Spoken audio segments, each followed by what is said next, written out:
Comencemos a hablar sobre los cuaterniones duales, uno de los temas más interesantes cuando se habla sobre herramientas para analizar la cinemática de un cuerpo rígido. Es necesario aclarar que los cuaterniones duales poseen sus propias propiedades algebraicas.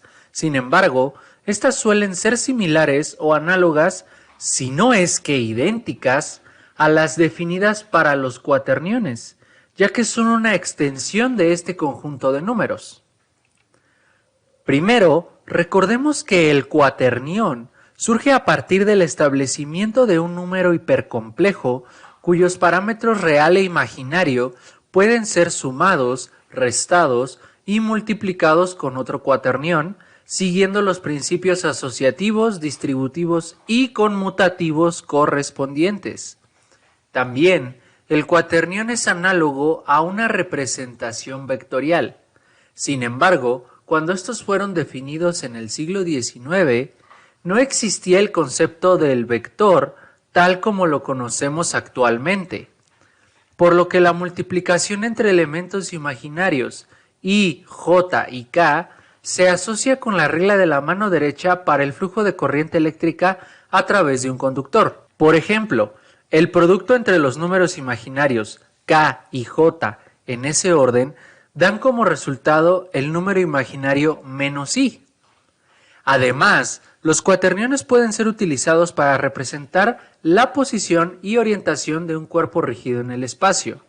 Sin embargo, la representación de la postura suele ser difícil de interpretar, ya que el cuaternión resultante solo posee 4 términos, los cuales están asociados directamente a la posición y orientación de un marco de referencia. Es decir, todos los coeficientes representan posición y orientación al mismo tiempo. Por ejemplo, si B fuese igual a 2, este coeficiente representaría la posición y orientación del marco de referencia acoplado al cuerpo rígido sobre el eje imaginario I. Pero ese número no puede partirse a la mitad y decir que una de ellas corresponde a la posición y la otra a la orientación, por lo que la aplicación de los cuaterniones está limitada a la representación individual de posición u orientación. Sin embargo, esto no limita la aplicación de los cuaterniones, ya que para esto existen los cuaterniones duales, los cuales son solamente la representación dual de un par de cuaterniones. Es decir, los elementos A y B son cuaterniones y poseen las propiedades que hemos definido anteriormente. Lo que hace que este cuaternión se defina como dual es que posee la unidad dual épsilon, cuya principal característica es que sea nilpotente.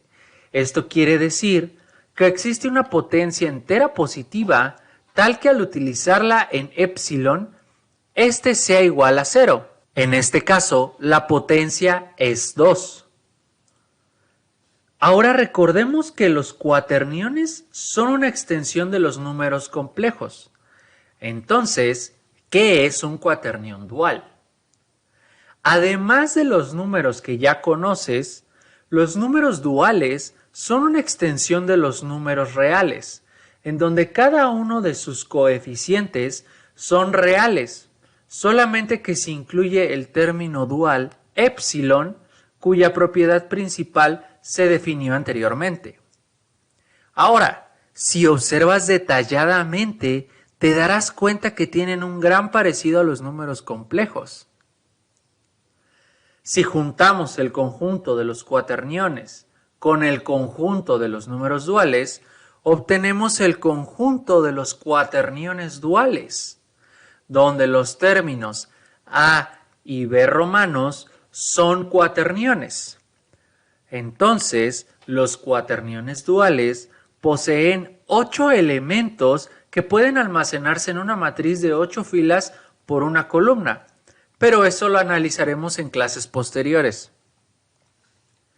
Los números duales y su uso con cuaterniones no surgió del azar, ya que William Clifford fue quien extendió el uso de los cuaterniones 30 años después de su establecimiento por Rowan Hamilton.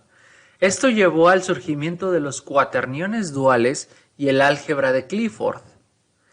Casi 20 años después, Edward Study comenzó a utilizar los cuaterniones duales para representar la postura relativa entre dos líneas en un espacio tridimensional.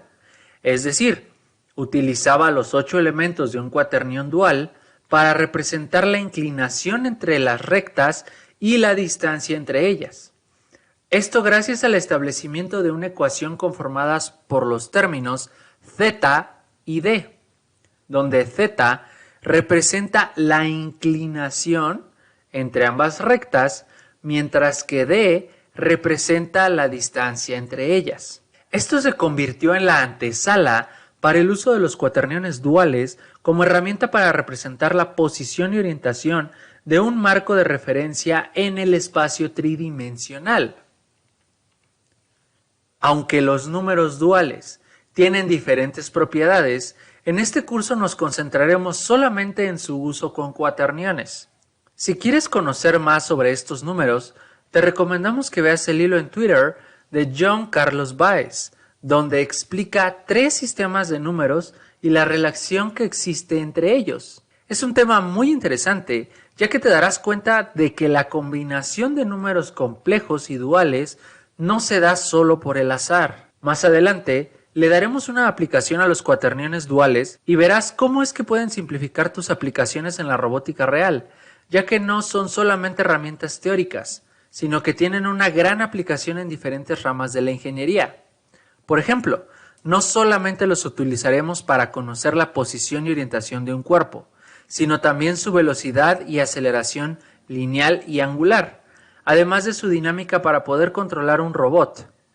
Todo a partir de un simple cuaternión dual. Esto significa que su potencial de aplicación es demasiado amplio, ya que podemos utilizar una única herramienta matemática para analizar y diseñar más del 60% de un robot, lo que minimiza errores al intercambiar datos entre diferentes ecuaciones, ya que no necesitaremos 16 coeficientes como ocurre con una matriz de transformación homogénea.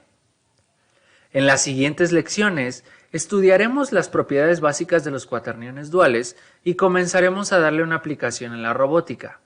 Si tienes alguna duda o comentario, por favor comunícate con nosotros para que podamos asesorarte. Muchísimas gracias.